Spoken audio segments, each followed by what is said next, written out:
올 한 해 선교 이슈를 정리해보고 있습니다. 오늘은 순교자의 소리 폴리현숙 대표 모시고 기독교 박해 상황을 중심으로 말씀 나누겠습니다. 대표님 안녕하십니까? 안녕하세요. 반갑습니다. 순교자의 소리는 예수 그리스도의 복음 때문에 전 세계에서 박해받고 있는 현장에서 활발한 활동도 하고 계시고 또 그 현장의 기도 제목을 전해주는 것으로 알고 있는데요. 2018년 기독교 박해 상황 한마디로 말하면 어떻습니까?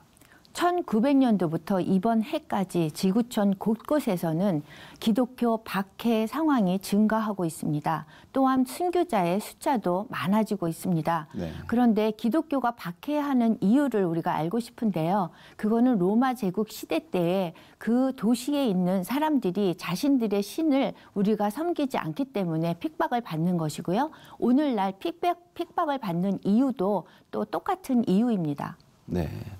순교자의 소리에서는 이 박해받는 기독교 국가들을 분류했다고 들었는데 어떤 기준으로 어떻게 나눠져 있습니까?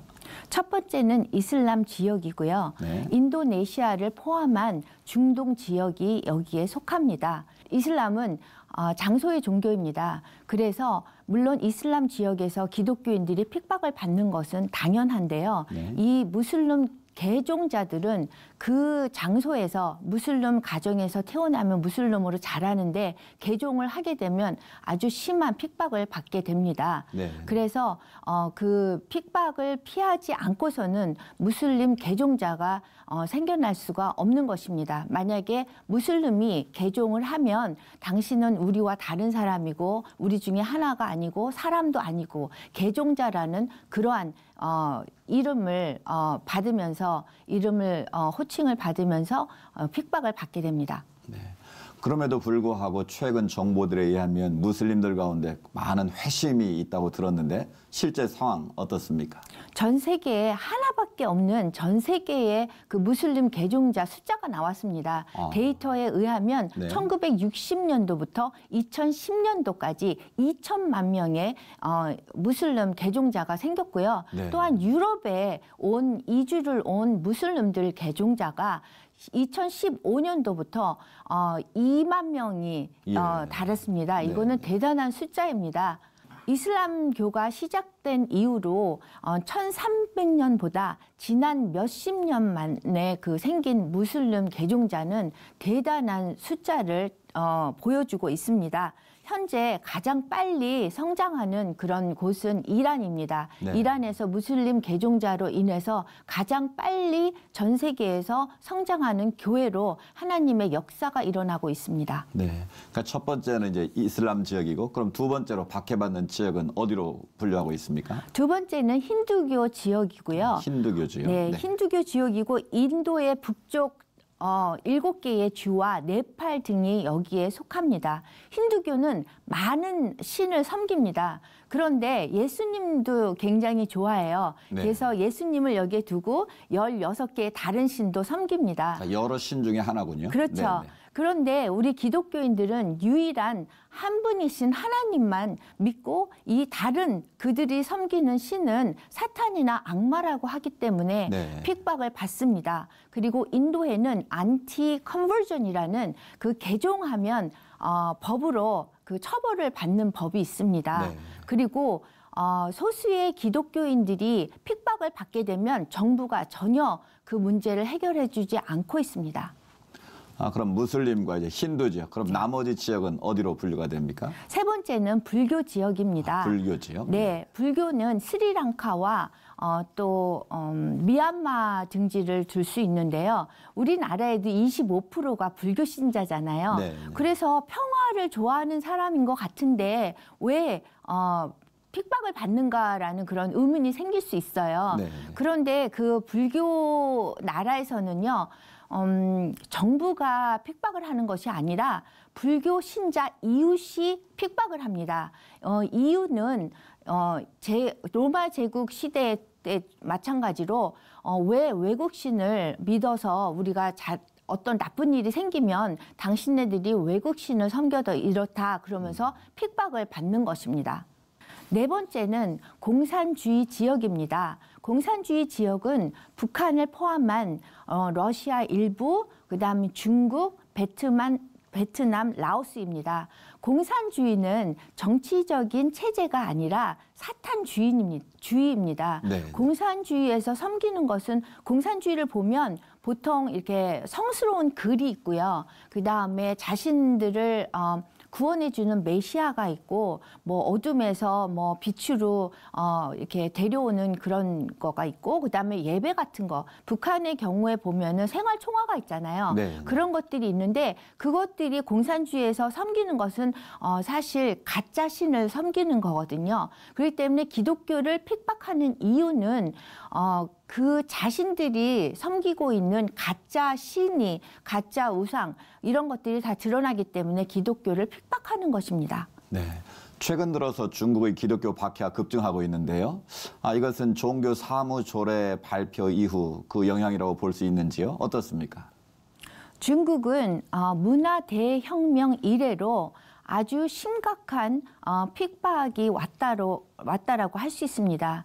시진핑은 2014년도 이후부터 벌써 중국 교회에 찾아오는 외국인들의 영향을 없애라고 제거하려는 그런 정책을 많이 세웠습니다. 예. 그래서 그때부터 벌써 중국이 기독교 박해가 시작됐고요. 지난 2월에 통과된 종교 사무 조례는 그 시행이 이러한 시진핑이 그런 전략 중에 계속적인 전략 중에 하나라고 할 수 있습니다. 그 다음에 당이 종교 활동을 통제하는 것에 지금 앞에서 전면에서 모든 것을 통제하고 있습니다. 네.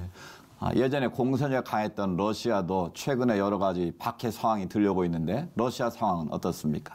네, 러시아는 러시아 정교회 이외에 어떠한 종교도 활동이 제한되고 있고 특히 외국인의 방문이 제한되고 있습니다. 러시아가 많은 지역이 지금 공산주의의 그러한 영향에서 벗어나지 못하고 있습니다. 테러 방지법이라는 그런 법이 있는데요. 그거는 결과적으로 공개적인 전도를 금지하는 법입니다. 이 또한 기독교 박해 사례로 볼 수 있습니다. 네. 매년 기독교 박해 국가 1위를 기록하고 있는 북한 이야기도 빼놓을 수 없을 것 같은데요. 현재 북한의 기독교 박해 상황 어떻습니까? 남북 대화 무드 속에서 있지만 사실 북한의 기독교 박해는 계속되고 있습니다. 그래서 남북 평화 협정은 정치적이고 국제적인 협정이지 우리 기독교하고는 상관이 없는 것 같아요. 왜냐하면 북한 주민과 기독교 활동에는 북한에 있는 기도 활동은 전혀 지금 변화가 없습니다. 저희하고 함께 사역했던 사역자도 북한의 감옥에 지금 현재 12년형을 받고 들어가 있는데 네. 아무런 변화가 없습니다. 네. 드러나는 박해도 있지만 전 세계적으로 반기독교적인 정서로 인해서 이 드러나지 않는 핍박도 큰 문제인 것 같은데 어떻습니까? 네, 아무도 상상하지 못하는 기독교 박해는 이 세속주의 지역입니다. 세속주의 지역은 우리 남한을 포함한 미국, 유럽, 캐나다 등지를 들 수 있는데요. 이 세속주의에서는 내 자신, 돈, 섹스, 뭐 젊어지는 거, 연예인 이러한 것들이 다 우리 우상으로 우리가 가짜 신을 섬기고 있습니다. 우리가 K-팝 인기 연예인들의 팬클럽이 있는데요. 그런 것들은 다 가짜 신을 섬기는 거나 마찬가지입니다. 디모데 후서 3장 12절에 보면은 그리스도 안에서 경건한 삶을 사는 사람을 핍박을 받는다고 했습니다. 그래서 이 말씀대로라면 우리가 핍박을 우리 세속주의, 이 자유세계에서 우리가 받지 않는다면 우리가 정말 제대로 기독교인의 삶을 살고 있는지 우리가 한번 질문해 보아야 할 것입니다. 그렇군요. 2019년 새해 우리가 더 집중적으로 지켜보고 주목해야 될 부분이 있다면 어떤 것이겠습니까? 십자가로 설명을 한다면 위에서 아래는 역사를 통한 핍박받은 기독교인들과 우리가 한 몸을 이루는 거고요. 네. 우리 한국 기독교인으로 보면 한국 초기 기독교인들의 그러한 말씀과 그들의 이야기를 통해서 우리가 배우고 한 몸을 이루는 것입니다. 그 다음에 그 옆으로의 그 십자가의 선은 전 세계에 핍박받는 기독교인들과 우리가 한 몸을 이루는 것입니다. 그래서 우리 기독교인들을 핍박받는 기독교인들을 보면 정말 모든 것을 다 잃었는데도 불구하고 예수님 한 분만으로 족한 정말 참 신앙, 순수한 신앙을 갖고 있습니다. 그래서 우리가 그 한국 초기 기독교인들과 또 전 세계에 핍박받는 현재의 그런 핍박받는 분들의 이야기를 통해서 우리가 함께 배우고 그분들의 영성을 우리가 통해서 우리 삶의 도전을 받았으면 좋겠습니다. 그래서 그분들에 대한 이야기를 전하기 위해서 순교자의 소리에서는 이러한 소식지를 지금 매달 내고 있습니다. 이번 연도에는 중국인데요. 여기에 보면은 핍박받는 기독교인들의 이야기도 있고 또한 이 기도도 매일매일 핍박받는 기독교인들을 위해서 어떻게 기도해야 되는지 이렇게 나와 있습니다. 그래서 웹사이트와 페이스북을 통해서 저희가 핍박받는 기독교인들의 이야기를 나누기 때문에 여러분들이 그분들의 이야기를 듣고 많이 배우고 함께 기도해 줄 수 있는 기회가 있기를 소망합니다. 네, 매일매일의 삶 속에서 순교적인 결단이 필요해 보이고요. 또 지금도 예수 그리스도의 복음 때문에 핍박받고 있는 전 세계의 그리스도인들을 위해서 우리도 함께 기도하고 또 결단하고 그들의 신앙을 본받아야겠습니다. 오늘 말씀 감사합니다. 감사합니다.